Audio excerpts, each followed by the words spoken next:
So-Called is sponsored by loveboiseparks.org, which donates profits to support, promote, and preserve open spaces in Boise, Idaho. Use promo code SOCALLED for 10% off all your purchases at loveboiseparks.org.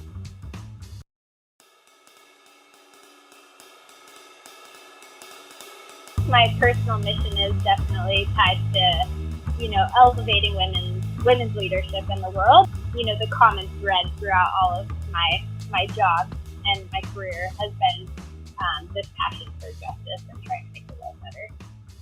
This is Mark Wojcik, and I'm wondering, how's your so-called career? Welcome to So-Called, the podcast that explores the why and how of work. On today's episode, we meet Copple Masingill, founder and president at Full Swing Public Relations. When we met, I asked Caitlin to describe what her firm does. Well, we help women leaders shape and share their stories. We are a strategic communications boutique agency, really. Started out February 2019, and I launched the agency, and it was really just me at that time. So I was kind of a solopreneur and pretty content to be a solopreneur. And then lo and behold, it turned out I was pretty good at this whole business ownership thing, and so it's just kind of grown. It's been really fun.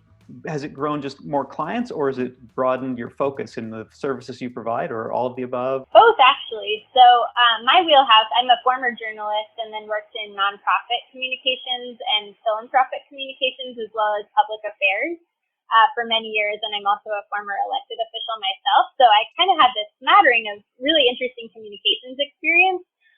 But media relations, writing, that was kind of my main focus.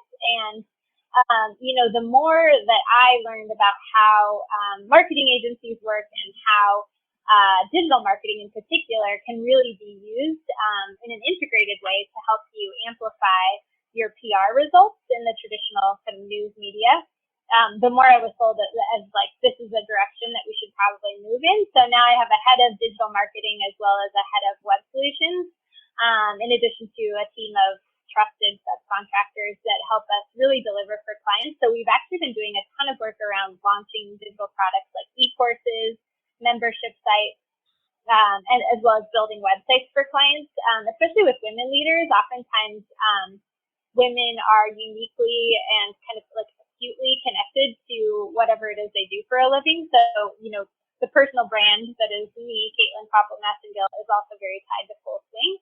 And I think that's true across industries for women leaders. And so we do a lot of kind of like micro sites that help, the founder of whatever company it might be also have a personal website that can be used to, write the book, get the speaking gig, really kind of start to elevate their own story as it's tied to their business, but also to somewhat differentiate themselves from their business. Great. How did you come to focus on women leaders? Of course, I mean, you are a woman and a leader, so perhaps that's what it was. But maybe there's more that you saw, some insight into the market that this is the place to focus. Yeah, I don't know that it was market insight so much as it was passion. I just believe that if women have a seat at the table, that a lot of the other problems facing our world will resolve themselves. So I'm very interested in getting women more power. And not just white women, which I think is particularly important to say right now, because we know that, white women are overwhelmingly responsible for electing people like our current president. And we have a lot of work to do, I think, as white women to make sure that we have an intersectional lens and that we are also working to elevate women of color and to make sure that, that I think you probably saw the recent Fortune 500 stats that came out that, like barely any Black or Latino women leading Fortune 500 companies. I mean, that's like inexcusable because we know there's highly qualified candidates, but for whatever reason, racism, right? Let's just name it. They're not making it to the highest echelon. What do you like and enjoy about the work that you do? Oh man, well, I've always liked writing, and I've been a political nerd probably since college-ish. I went to the College of Idaho for undergrad and got to learn from folks like Jasper Lakowski, who has done some punditry locally, so you may know his name. But yeah, just have always been very interested in how a person makes change in the world, and also like social movements. I remember taking a class on the history of the civil rights movement in the 1960s while I was in college, and I was so bummed that I missed living through that era, and just really wished that I had been alive in a more exciting time, which in light of recent events, pandemic, I'm sort of like, oh, well, I guess I got my wish.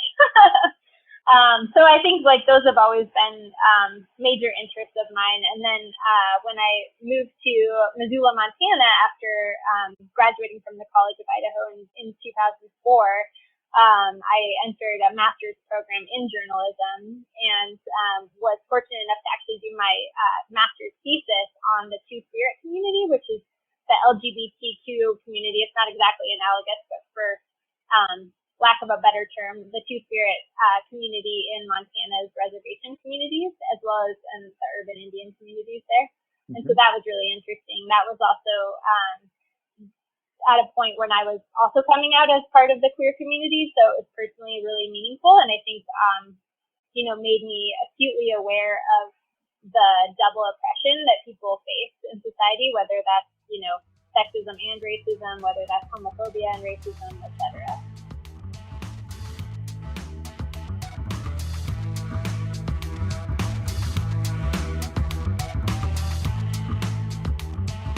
Can you talk a little bit about your path, how did you get to where you are today?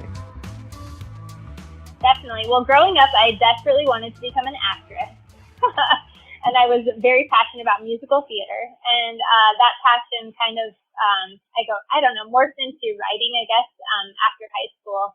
And I was very interested in seeing if I could become perhaps a foreign correspondent or some other type of, hard-hitting journalist. I loved Christiane Amanpour from CNN, was a big kind of idol of mine at the time. And then my father actually passed away right before I became a junior in college. And so that was really hard, and I think made me feel like I couldn't be that far away from home. So the foreign correspondent idea sort of went by the wayside. And then I decided my dream was to write for High Country News, which is a great news magazine of the West and has sort of an environmental or conservation focus. And throughout that whole process, I sort of just realized that while I'm very passionate about public lands and love the outdoors and definitely love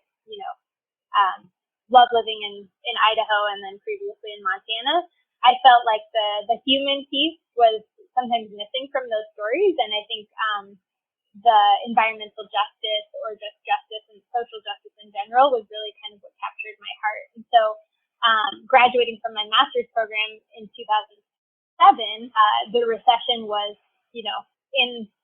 was happening. It was about to happen, but it was clear that, the industry of journalism had changed and wasn't going back to the way that it was.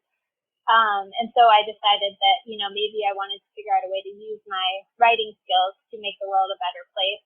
My last semester of graduate school, I was able to take a class on cause marketing from Professor Jackie Moore at the University of Montana. She was great, and we still stay in touch. And she really inspired me to move in that direction. So my first job out of grad school was actually doing marketing and fundraising for the YWCA in Missoula, which has an anti-racism mission, and it's still a cause that's very close to my heart. And they also, interestingly, were supported by free thrift stores, so I was responsible for the marketing not only of the programs and services, the domestic violence shelter, the transitional housing, but also making sure that these free thrift stores could continue to support 1/3 of the overhead for the organization, which was about a $1.5 million organization at the time. So it was a great first job. I got to learn a lot about a lot of different things.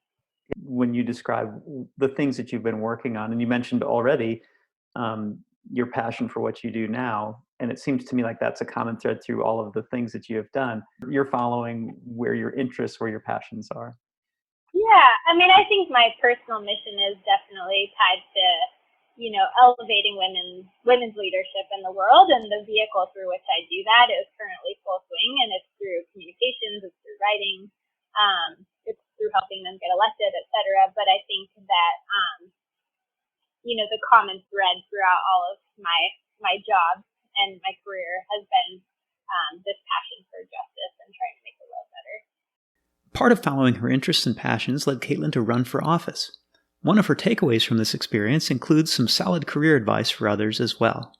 And don't be afraid to take risks. I mean, when I ran for city council in Missoula, I was 27. I filed the very last day. I volunteered on some campaigns and had been involved in passing Missoula's LGBTQ non-discrimination ordinance, which at the time was the first one in the state of Montana.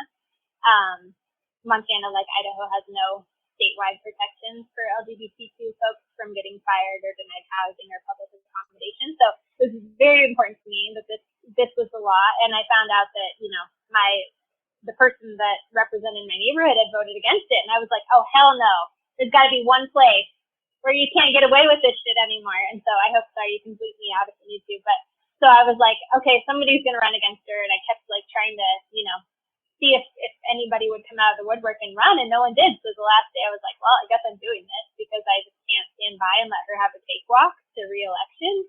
Like, this is ridiculous. And then I beat her by 185 votes.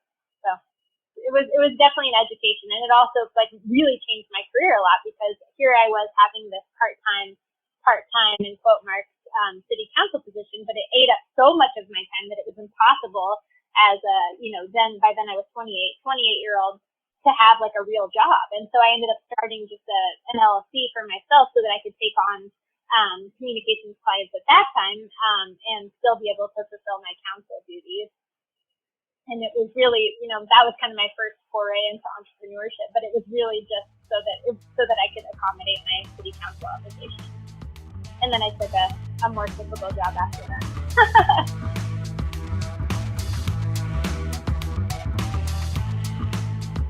Do you have anything in mind, career-wise or otherwise, for what's next? Is there a next big thing that you're thinking about working on?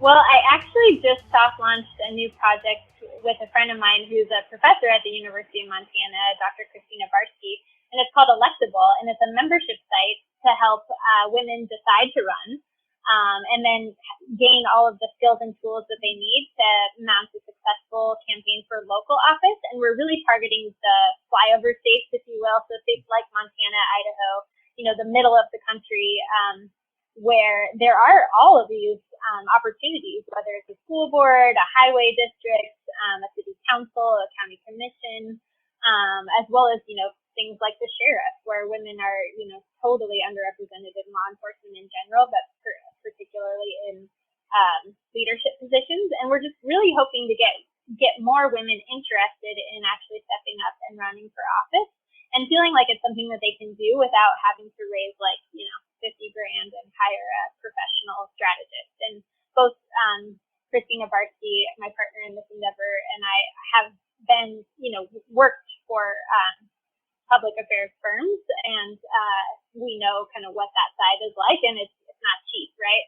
And so we're hoping that at kind of this like $30 a month-ish price point, we can actually help train up more women to actually, take their seat at the table and feel like there is a viable path without that pressure of fundraising and getting a team. And certainly there's a place for all that, but I think, when you think of the part-time local elected offices that really end up filling the bench that we need to really change the face of politics at the bigger level, that's where it all starts. So we're hoping to help more women get there. With its soft launch, Electable already has 50 founding members, and Caitlin is planning a bigger push for membership with the official launch, which will happen soon. Check the show notes at socalledpodcast.com for links to Caitlin's website and other related content from this episode.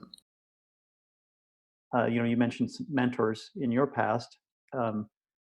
You sound like you are a mentor now in this new role, but also in what you're doing with Full Swing as well. Yeah, I mean, hopefully that's definitely a goal of mine. I maybe told you this before, Mark, but I co-founded a group called Boise Women Who Get Shit Done when I moved back. It has the best name ever. We're super. It's kind of a looser network, so we don't even have a website. We just got on Instagram, and then we have a LinkedIn group, and then we have an email list. So pre-COVID, we were meeting about once a month and talking about things like what's the deal with childcare, why is it so hard to come by, things like salary negotiation, things like pathways to entrepreneurship, like do you just start a company, or is there, for me at the time being a solopreneur, like that's one option. There's also folks who maybe buy a franchise or go about it that way. So we tackle a range of topics. And that group has grown from about 20 when we started in early 2017, and now has almost 300 on the email list, which is pretty cool. And hopefully we'll be able to meet in person again soon. Usually about 50 people come to the meetup. So I do try to give back, I guess, in that way. It is kind of weird to be like, I'm going to turn 37 in August, and I was always kind of like the young person. So it's kind of funny to be like at this new role in life, but I really enjoy it. I would never go back. I like getting older.